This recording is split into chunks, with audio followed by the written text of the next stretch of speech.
Nous allons passer à notre présentation suivante, qui va être présentée par Kudratullah Jain. Il s'agit de l'environnement propice pour l'évaluation en Afghanistan et nous allons parler de Kudratullah, qui est un professionnel de l'évaluation et un enthousiaste du développement durable. Il a étudié la gestion. Il a travaillé depuis 9 ans avec le gouvernement africain et des organisations internationales pour des projets qui cherchent à améliorer les vies afghanes. Il étudie en ce moment à l'université Clark au Massachusetts aux États-Unis. Il fait partie aussi de l'initiative Evalues. Donc je te cède la parole, Kudratullah. Merci Josette et merci Marie pour cette présentation inspiratrice. J'ai vraiment aimé l'écouter. Alors bonjour à tous. Vous me connaissez mon nom maintenant. Je vais vous présenter le cas de l'Afghanistan, où les succès que nous avons eus et le gouvernement et la contribution de la société civile afghane et les défis qui nous restent à affronter afin d'avoir un environnement propice pour l'évaluation en Afghanistan. Alors tout d'abord, c'est un pays qui a été, disons, c'est une région enclavée, qui a été dans un sein de conflit depuis plusieurs années. Là, il n'y a pas eu de census depuis plusieurs années, dont nous avons seulement des estimations. Il y a une population en conflit instable, la population est jeune, à moins de 25 ans pour 64%. Il y a une taxe de pauvreté de 39% et le gouvernement dépend de l'assistance étrangère. Donc, oui. Alors, en Afghanistan, dans le contexte d'Afghanistan, la surveillance et le suivi a commencé en 2001 quand le nouveau gouvernement est arrivé au pouvoir et il était exigé par les agences donatrices et c'est pour cela que ces agences de développement aussi ont eu un rôle énorme quant aux capacités de développement en établissant, disons, une culture de surveillance et de suivi en Afghanistan. La majorité de la population est jeune et avec le nouveau gouvernement, les organisations jeunes et les ONG, presque une majorité très grande de nos professionnels sont des professionnels jeunes et pour vous parler d'entre eux, la plupart sont jeunes. Cette surveillance et ce suivi est dirigé par des jeunes professionnels en Afghanistan. Le secteur privé a eu un rôle énorme en organisant des formations, des opportunités de renforcement des capacités au sein du pays, à l'extérieur. Et ils ont joué un rôle énorme dans le renforcement des capacités d'évaluation. En Afghanistan, jusqu'ici, il y a eu certains succès. Le gouvernement a réalisé une évaluation, un diagnostic national de surveillance et d'évaluation l'année dernière qui a fini cette année. Et ce diagnostic est un diagnostic que le gouvernement, que des institutions gouvernementales, des ministères à un très haut niveau et certaines parties prenantes telles que les agences de développement internationales. Et ce diagnostic nous a donné une ligne de base pour que le gouvernement voit où il se trouve quant à la surveillance et à l'évaluation pour comprendre quels sont les défis, les opportunités et de quelles initiatives le gouvernement a besoin afin de faire face à ces défis. Il y a aussi le cadre de politique de surveillance et de suivi national qui a été développé avec le soutien de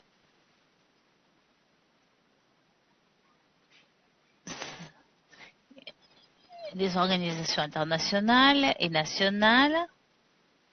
Il y a eu une concentration sur l'égalité de genre et ceci a été présenté au bureau du président et il continue à être en ce moment en format ébauche. Il y a d'autres opportunités d'accès. Le gouvernement de l'Afghanistan a aussi mis beaucoup d'intérêt au secteur de la jeunesse.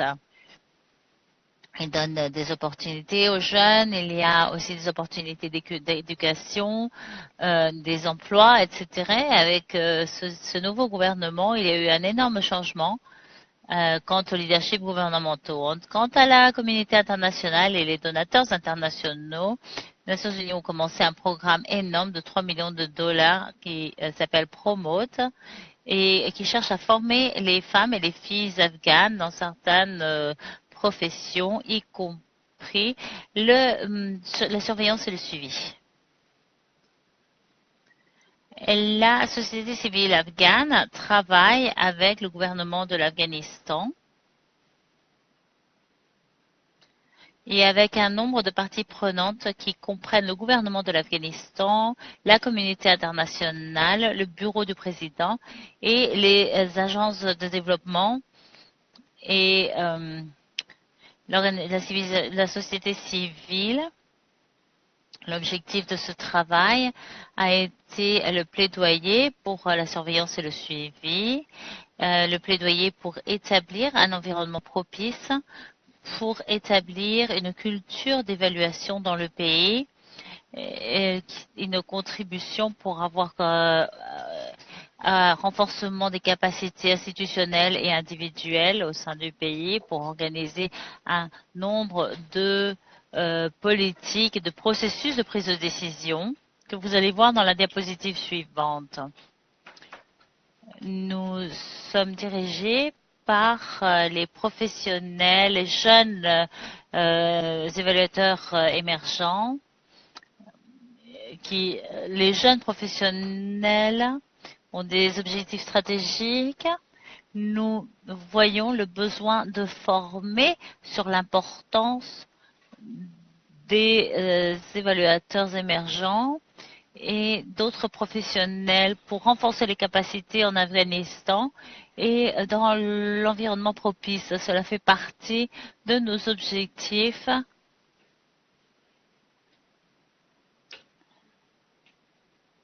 Quant aux objectifs de développement durable et l'Eval Agenda, l'Afghanistan fait partie des premiers pays qui ont présenté leur révision nationale volontaire en 2017. Le gouvernement a présenté ses engagements concernant les objectifs de développement durable et le plan de route, disons, qui allait être suivi afin de mesurer aussi les progrès faits. La société civile aussi a mené pour des ateliers qui ont créé un plan d'action pour la mise en œuvre de l'agenda d'évaluation globale en Afghanistan. Dans ce contexte, dans le forum d'un plan d'action qui nous aide à cibler les activités spécifiques qui vont avoir un impact et qui seront efficaces en Afghanistan afin de faire progresser l'agenda de l'évaluation globale et pour soutenir les évaluations des objectifs de développement durable et pour travailler vers la réussite de ces objectifs. Et nous avons aussi présenté un cas l'année dernière à Bishkek et pour mettre en ligne ces apprentissages. Nous avons aussi eu le bureau de notre président qui a aussi participé dans le forum d'évaluation globale à Bishkek.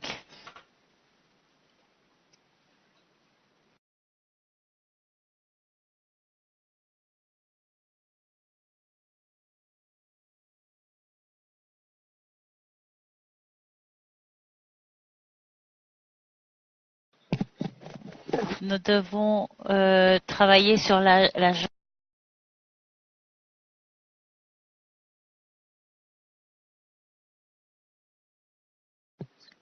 pour donner notre soutien aux professionnels pour les programmes de Evalues, pour obtenir un programme professionnel de surveillance. Joueront un rôle important avec les parties prenantes afin des évaluations et le gouvernement afghan pour les formations et les différentes activités. Alors, il y a aussi un manuel de formation en surveillance et suivi qui sera partagé avec ceux qui seront présents aux formations. Nous allons le faire circuler au mois de décembre. Nous avons un programme de stage dans la société afghane. Nous avons formé près de 5 ou 6 stagiaires sur la surveillance et l'évaluation. Et nous essayons de recruter davantage cette année et l'année prochaine pour continuer avec nos programmes de stage. Nous essayons de continuer à participer avec la communauté internationale. Nous échangeons tous les détails, toutes les informations, tous les détails des informations et nous maintenons les personnes informées, surtout quand au gouvernement, nous sommes en train d'essayer de finaliser nos groupes d'intérêt thématiques sur les évaluations et sur Evaluate, sur diverses professions. Et nous essayons de maintenir informés nos professionnels de surveillance et de suivi afin qu'ils puissent participer et s'impliquer sur ce qui a lieu. C'est un exemple serait cette conférence à laquelle nous répondons à plusieurs questions afin qu'ils puissent participer et se bénéficier de cela. Et nous ne nous perdons d'aucune opportunité. Les défis, eh bien, à présent, il n'y a pas encore de politique adoptée au niveau de pays. Pourtant, elles existent au niveau ébauche. Le Parlement, le rôle de supervision du Parlement ou de faire de la pression sur le gouvernement, c'est en fait très très faible jusqu'ici. Il n'y a pas d'organe de surveillance et de suivi national. Nous n'avons pas un organe national. Il y a donc un manque de compréhension et qui cause un peu de résistance dans certains cas. Et il y a une capacité limitée de surveillance et de suivi pour le gouvernement qui emploie les services précédents. Il n'y a pas d'éducation formelle ni de diplôme universitaire au niveau universitaire. Il y a un plan stratégique pour y travailler.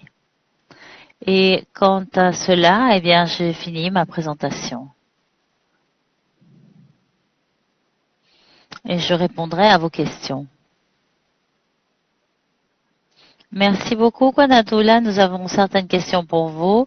Je vais les lire tout d'abord et après nous allons vous les envoyer par copier-coller dans votre chat privé. Alors tout d'abord, les lobbies qui sont exigés par les donateurs internationaux, comment considérez-vous le niveau du gouvernement selon ce cadre? Ensuite, on vous demande de parler plus du plan d'action de mise en œuvre pour le développement Agenda 2020. Ensuite, on a une question sur le nombre de membres de la société afghane actuellement et quels sont les projets d'avenir pour la société d'évaluation afghane pour l'avenir, pour le pays et la région. Ensuite, aussi, on vous demande quelles sont les raisons de cette résistance du gouvernement selon vous?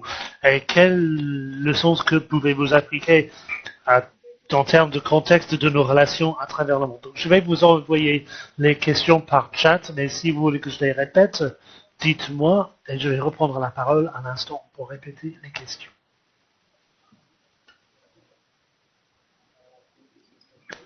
Merci pour ces questions. Je les lis maintenant. Je ne les vois pas actuellement. Bien.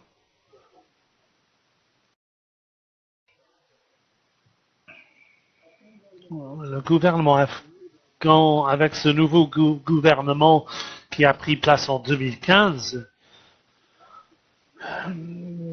il y a plus d'intérêt sur le sujet en Afghanistan et cet environnement est focalisé sur l'apprentissage et plus de redevabilité et ce que nous avons réussi à faire avec plus de coordination. Donc, le gouvernement cherche à devenir propriétaire de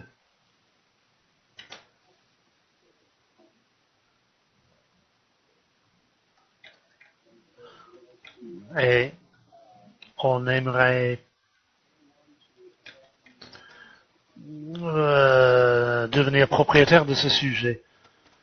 Mais le problème, c'est que le système à niveau, les employés à bas niveau, ou la partie mise en œuvre des ministères, donc il y a la possibilité que les acteurs ne soient pas présents. Donc l'évaluation globale, l'agenda global, à travers les forums de parties prenantes de différentes parties prenantes, on a travaillé sur la préparation d'une liste d'actions que l'évaluation globale devrait mettre en plus pour définir les priorités et quelles seraient appliquées dans le cas de l'Afghanistan actuellement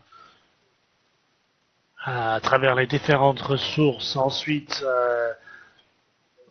on adopte ces différentes activités en termes de premier jet de plan d'action et les membres que nous avons actuellement, 30 membres assistent à la réunion annuelle. On a beaucoup de membres qui ne vont pas pouvoir être membres. Donc on a certaines qui ne payent pas, mais qui sont toujours membres de la société d'évaluation. Les leçons tirées depuis le cas de l'Afghanistan, je ne pourrais pas faire de commentaires sur la manière de les appliquer, mais dans le cas des pays concernés par conflit, les leçons de l'Afghanistan seraient utiles dans ces cas-là. Je pense que c'est tout en termes de questions.